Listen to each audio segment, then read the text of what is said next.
The NS Space Construction and Interior, Lakshmipuram, Tirunendravoor. For contact 63851 63766. வள்ளுவம் நேயர்களுக்கு அன்பு வணக்கம். அரசியல் பேசு நிகழ்ச்சிக்கு உங்களை வரவேற்பதில் மகிழ்ச்சி. இன்று நம்மோடு நேர்காணலில் இணைந்திருப்பவர் தமிழ்நாடு தன்னுரிமை கழகத்தின் தலைவர் திரு பழ கருப்பையா அவர்கள். வணக்கம் சார், நலமா இருக்கீங்களா சார்? சார், சட்டமன்றத்தில் தீர்மானம் கொண்டு வர்றதுக்காக, அதாவது டீலிமிட்டேஷன் தீர்மானம் அப்படின்னு அவங்க கொண்டு வந்திருக்காங்க. எதிர்ப்பு தீர்மானத்தை டிவிகே அரசாங்கம் சட்டமன்றத்தில் நிறைவேற்றியது. அதற்கு திமுகவும் சப்போர்ட்டா இருந்தது. இன்னொரு பக்கம் பாமக, அதிமுக வந்து எதிர்ப்பு தெரிவிச்சிருக்காங்க. சார், இல்ல டீலிமிட்டேஷன் வந்தது அப்படின்னா நமக்கு எம்பிஸ் அதிகமா தானே ஆக போறாங்க. ஏன் இவங்க எதிர்ப்பு தெரிவிச்சாங்க? பாமக, அதிமுக இதற்காக எதிர்ப்பு தெரிவித்தார்கள். அவங்க ஆதரவு, பாஜகவுக்கு ஆதரவா டீலிமிட்டேஷன் வரணும் அப்படின்னு சொல்றாங்க. ஐயா, அதிமுக பாமக வரலாம், அப்படிலாம் தமிழ்நாட்டினுடைய இடங்கள் எதுவாக இருந்தால் என்ன, பாஜக தான் எங்களுக்கு ரொம்ப முக்கியம் என்று கருதினால் அதோடு முடிந்தது கதை. அதெல்லாம் தமிழ்நாட்டில் தானே கட்சி நடத்துகிறார்கள், உத்தரப்பிரதேசத்தில் நடத்துகிறார்கள். அதெல்லாம் அப்படி இருக்காது. அவர்கள் இப்போ என்ன அவசரம் இருக்குது? ஏனென்றால் இன்னும் அவர்கள் என்ன செய்ய போகிறார்கள் என்பது ரொம்ப மறைபொருளாக இருக்குது. இன்னும் அது யாருக்கும் எதுவும் அது தெளிவாக புலப்படவில்லை. ஆனால் செய்ய போகிறார்கள். அவர்கள் செய்ய நினைத்திருப்பது, வெளிவந்திருக்கிற செய்தி தமிழ்நாட்டுக்கு மட்டுமல்ல, சிறு மாநிலங்கள் அத்தனைக்கும் மிகப்பெரிய அளவுக்கு பாதிப்பை ஏற்படுத்தக்கூடியது. சில யோசனைகளெல்லாம் முன்வைக்கப்படுகின்றன. 50 விழுக்காடு எல்லா மாநிலங்களுக்கும் ஒரே மாதிரியாக ஏற்றுங்கள். ஏற்கனவே எத்தனை இடங்கள் இருக்கின்றனோ அதற்கு 50 விழுக்காடு கூட்டிக் கொள்ளுது. 39 இடம் நமக்கு. 39 18 19 38 ஒரு அரை வருது. அப்புறம் இன்னொரு 50 விழுக்காடு என்றால் அதோடு 19 இடத்தை நாம் கூட்டிக் கொள்ள வேண்டும்.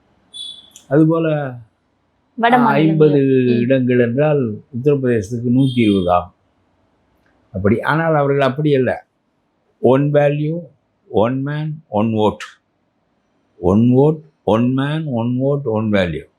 அதனால் அவர்கள் மக்கள் தொகை அடிப்படையில் தான் இந்த இடங்களை முடிவு செய்ய வேண்டும் என்று நினைக்கிறார்கள். அரசியல் சாசனம் வகுக்கப்பட்ட காலத்தில் என்ன நிலை மேற்கொள்ளப்பட்டதோ அதே நிலை இப்பொழுது மேற்கொள்ளப்படும் என்று அவர்கள் கருதுகிறார்கள். அப்படி செய்வதன் மூலம் என்ன ஆகும் என்றால், தமிழ்நாட்டுக்கு நான் நினைக்கிறேன் 49 50 இடங்கள் வரும் போல் இருக்கிறது. இந்த நம்முடைய மக்கள் தொகையும் கொஞ்சம் கூடியிருக்கிறதே, அதனால் 39 இன்னொரு 10-15 இடங்கள் நமக்கு கூடும். 59 என்று சொல்கிறார்கள், 49 எனக்கு சரியாக தெரியவில்லை. ஆனால் 139 இடங்கள் உத்தரப்பிரதேசத்துக்கு கூடும். 80 இடத்திலிருந்து ஏறத்தாழ 60 இடம், 55 60 இடம் அவர்களுக்கு கூடும். அப்படி மொத்தமாக கணக்கு பார்க்கின்ற போது மனித எண்ணிக்கை அடிப்படையில், மக்கள் தொகை அடிப்படையில் இந்த பாராளுமன்ற இடங்கள் வகுக்கப்பட்டால் 5 மாநிலங்கள் கையில் 50% இடங்கள் போய்விடும். உத்தரப்பிரதேசம், ராஜஸ்தான், மத்திய பிரதேசம், பீகார், இன்னொரு மாநிலம், 5 இந்தி பேசுகிற மாநிலங்கள் மொத்தம் 800 லட்சம் பாராளுமன்ற இடங்களில் 400 லட்சம் இடங்களில் இருப்பார்கள். நாம் மீதமுள்ள ஒரு 20-24 மாநிலங்கள் எல்லாருமாக சேர்ந்து 50 விழுக்காடு இருப்போம். பிறகு மெஜாரிட்டேரியன் ரூல் என்ற அடிப்படையில் இலங்கை எப்படி சிங்களவர்களின் நாடாகிவிட்டதோ அதுபோல இந்தி பேசுகிறவர்களின் நாடாகிவிடும். போராடி பார்த்தார்கள் தமிழர்கள். கடைசியில் குரல் எழுப்புவதற்கே இன்றைக்கு நாதியற்ற நிலைமை ஏற்பட்டு விட்டதே. அது சிங்களவர்களின் நாடு என்று திரும்ப திரும்ப உறுதிப்படுத்தப்பட்டு விட்டதே. ஆகவே ஜனநாயகம் என்பது தட் இஸ் மெஜாரிட்டேரியன் ரூல். ஆகவே எண்ணிக்கை தான் அதுக்கு தெரிந்த ஒரே ஒரு சூத்திரம். ஆகவே இந்த நிலை வருமானால் இந்தியா ரொம்ப நாளைக்கு ஒருமைப்பாடோடு இருக்கும் என்று நான் நினைக்கவில்லை. பல மாநிலங்கள் எதிர்ப்பு தெரிவிப்பார்கள். எதிர்ப்பையெல்லாம் மீறி அவர்கள் என்ன செய்ய போகிறார்கள் என்று எனக்கு தெரியவில்லை. ரொம்ப கோளாறாக மோடி லஞ்சம் வாங்குவதில்லை என்பதை தவிர அவர் செய்கின்ற அரசியல் நிலைப்பாடுகளெல்லாம் பெரும்பாலும் அது ஒரு இந்து நாடாக, ஒரு இந்தி பேசுகின்ற நாடாக அதை ஆக்குவதற்கு முயல்கிறார். இது இந்து நாடும் இல்லை, இந்தி பேசுகிற நாடும் இல்லை.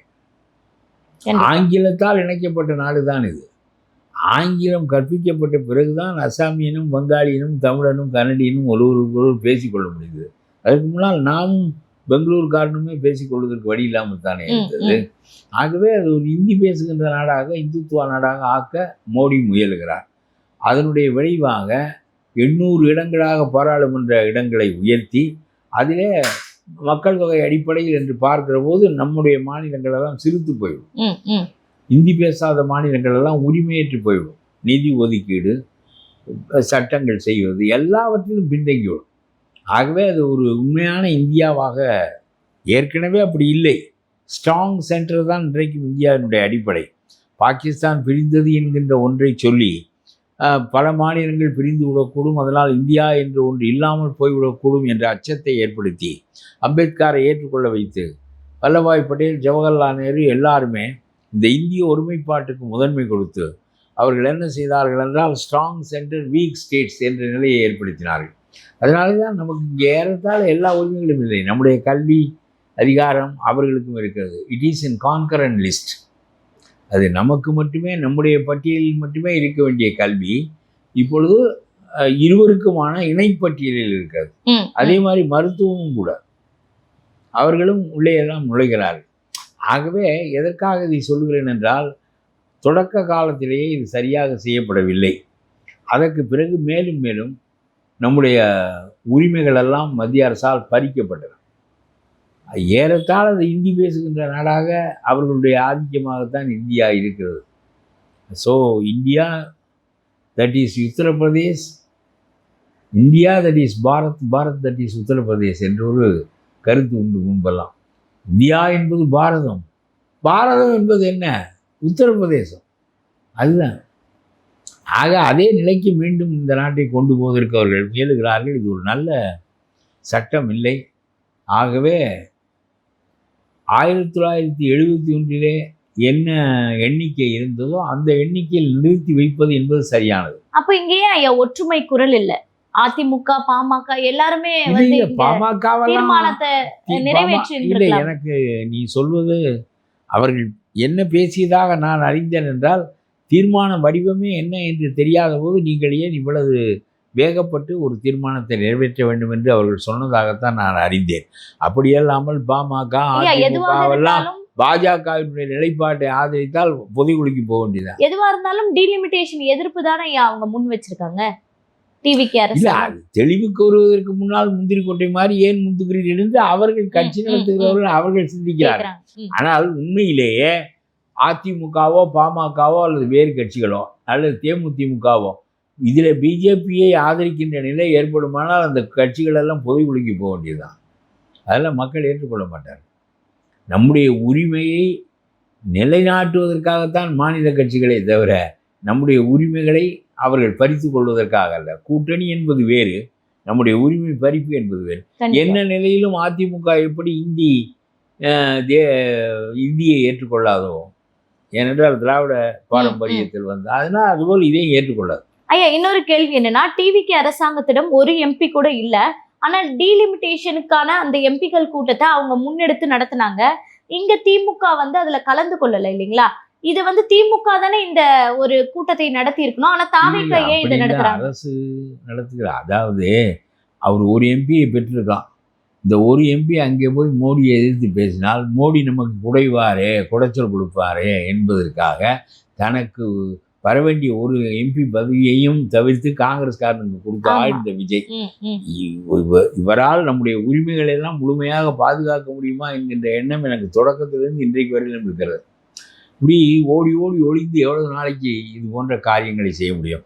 இப்பொழுது டீலிமிட்டேஷனுக்கு பேசுவதற்கு பாராளுமன்றத்தில் ஒரு ஆள் இல்லை. இவர் வலிமையாக பேசலாம். என்ன சட்டமன்றத்தில் தீர்மானம் போடுவதுதான் வலிமையா என்று கேட்கிறேன் நான். நீ வலிமையாக பேசி மக்களை திரட்ட வேண்டியதுதானே.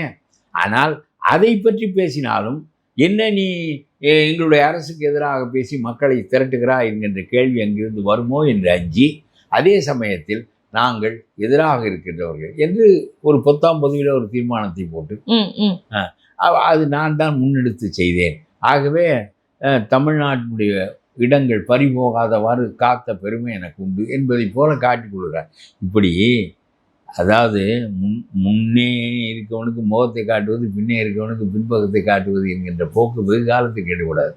எல்லாருக்கும் எல்லாவற்றையும் காட்டி கொண்டு வெகு காலத்துக்கு இந்த அரசியலை நடத்த முடியாது.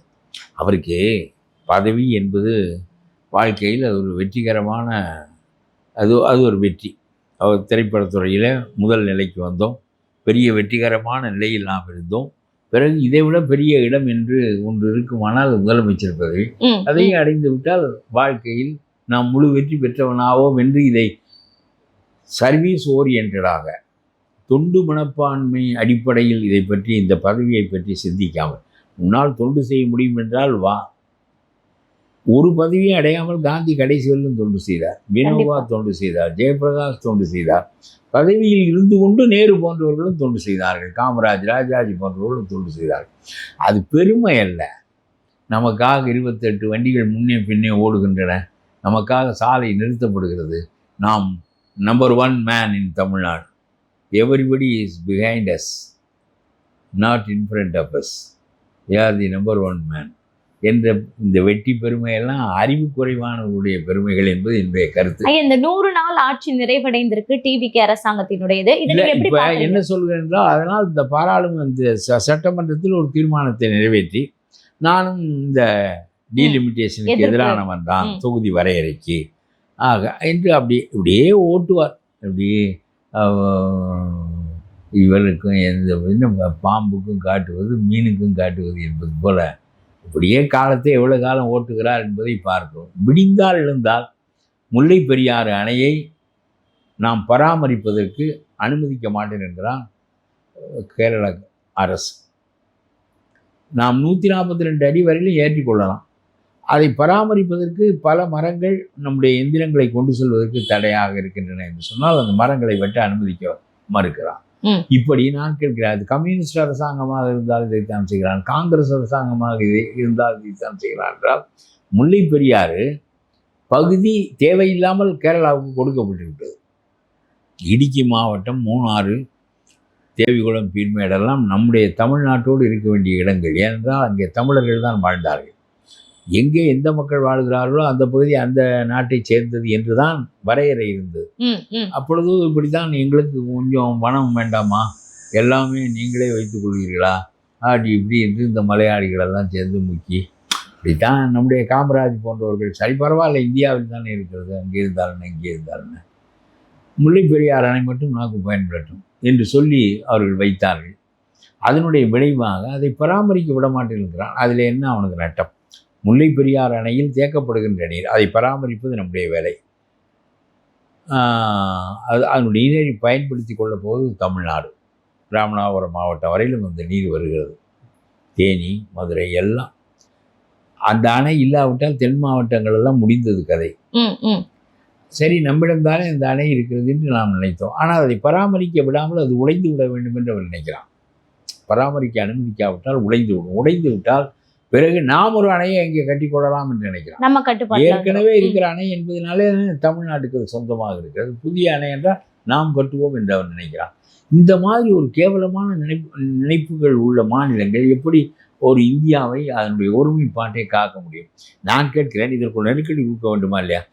இந்திய அரசாங்கம் நதிநீர் கொள்கையை வகுக்காத காரணத்தினால் இப்பொழுது முல்லை பெரியாருக்காகவும் கதவை தட்டுகிறார்கள். நம்முடைய தமிழ்நாடு அரசாங்கம் தட்டுகிறது.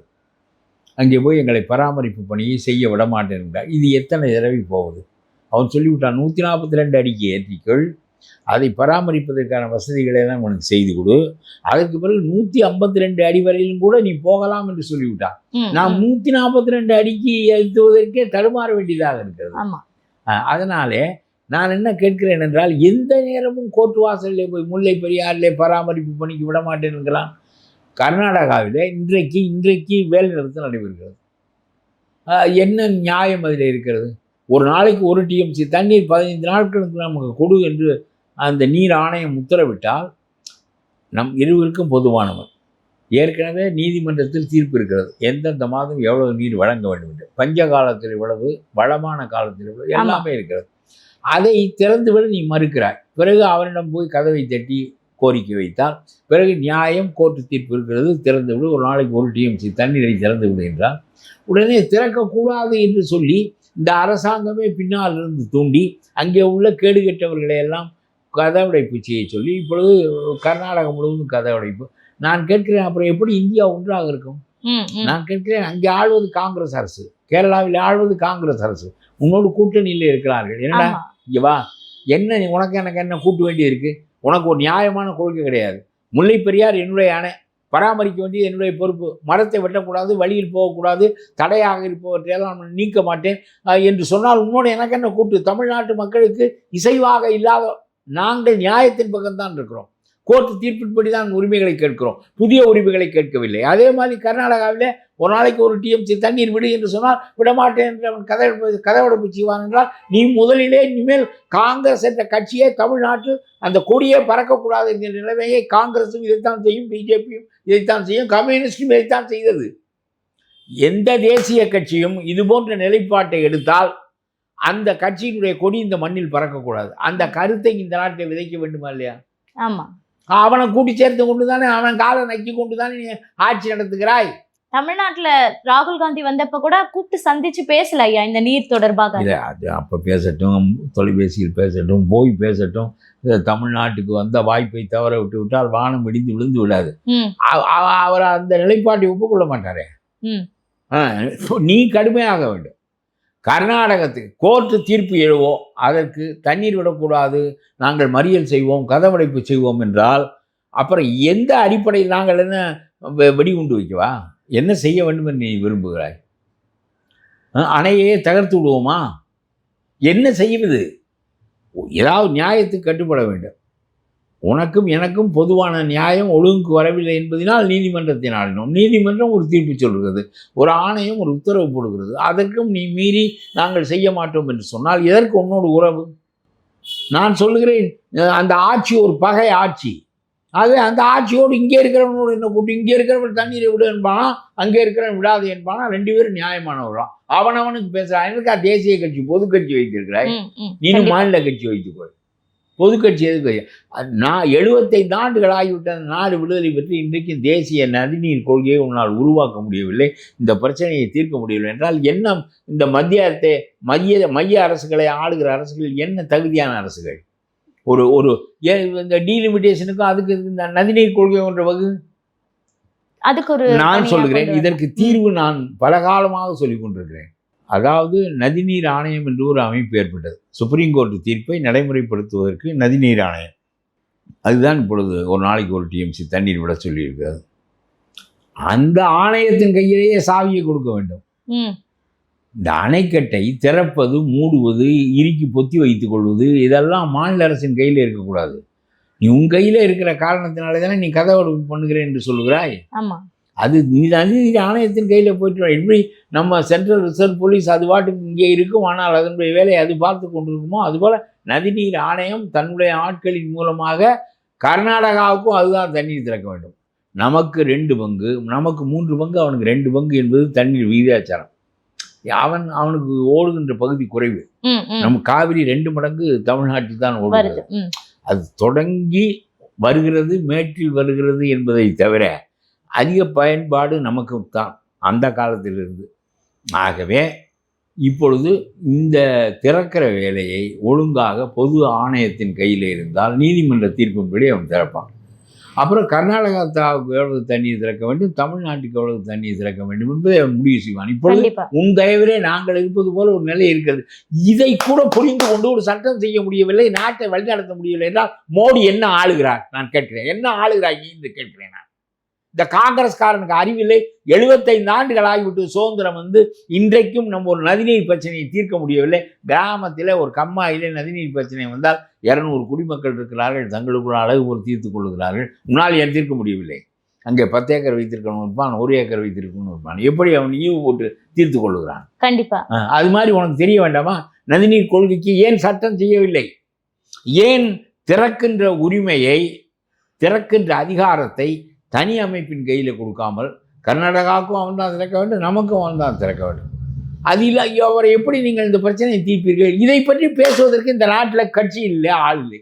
நடப்பு கால அரசியல் குறித்து பல்வேறு தகவல்களை பகிர்ந்துக்கிறீங்க. தொடர்ந்து பேசுவோம். நன்றிங்க.